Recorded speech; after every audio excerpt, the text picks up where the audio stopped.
How to open zip files on Android. If you're wondering how to open zip files on Android, well, you've come to the right place. Let's get started.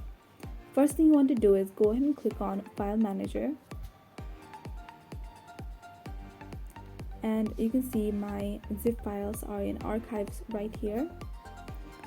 So go ahead and press on the zip file that you want to open, and you'll see that it has this extract files to option. So tap on that and then select where you want to extract the files to, and I'll select SD card,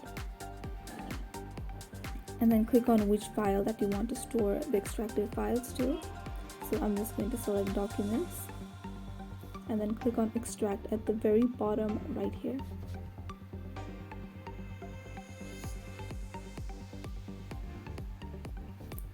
And then I can select any file and it'll just open.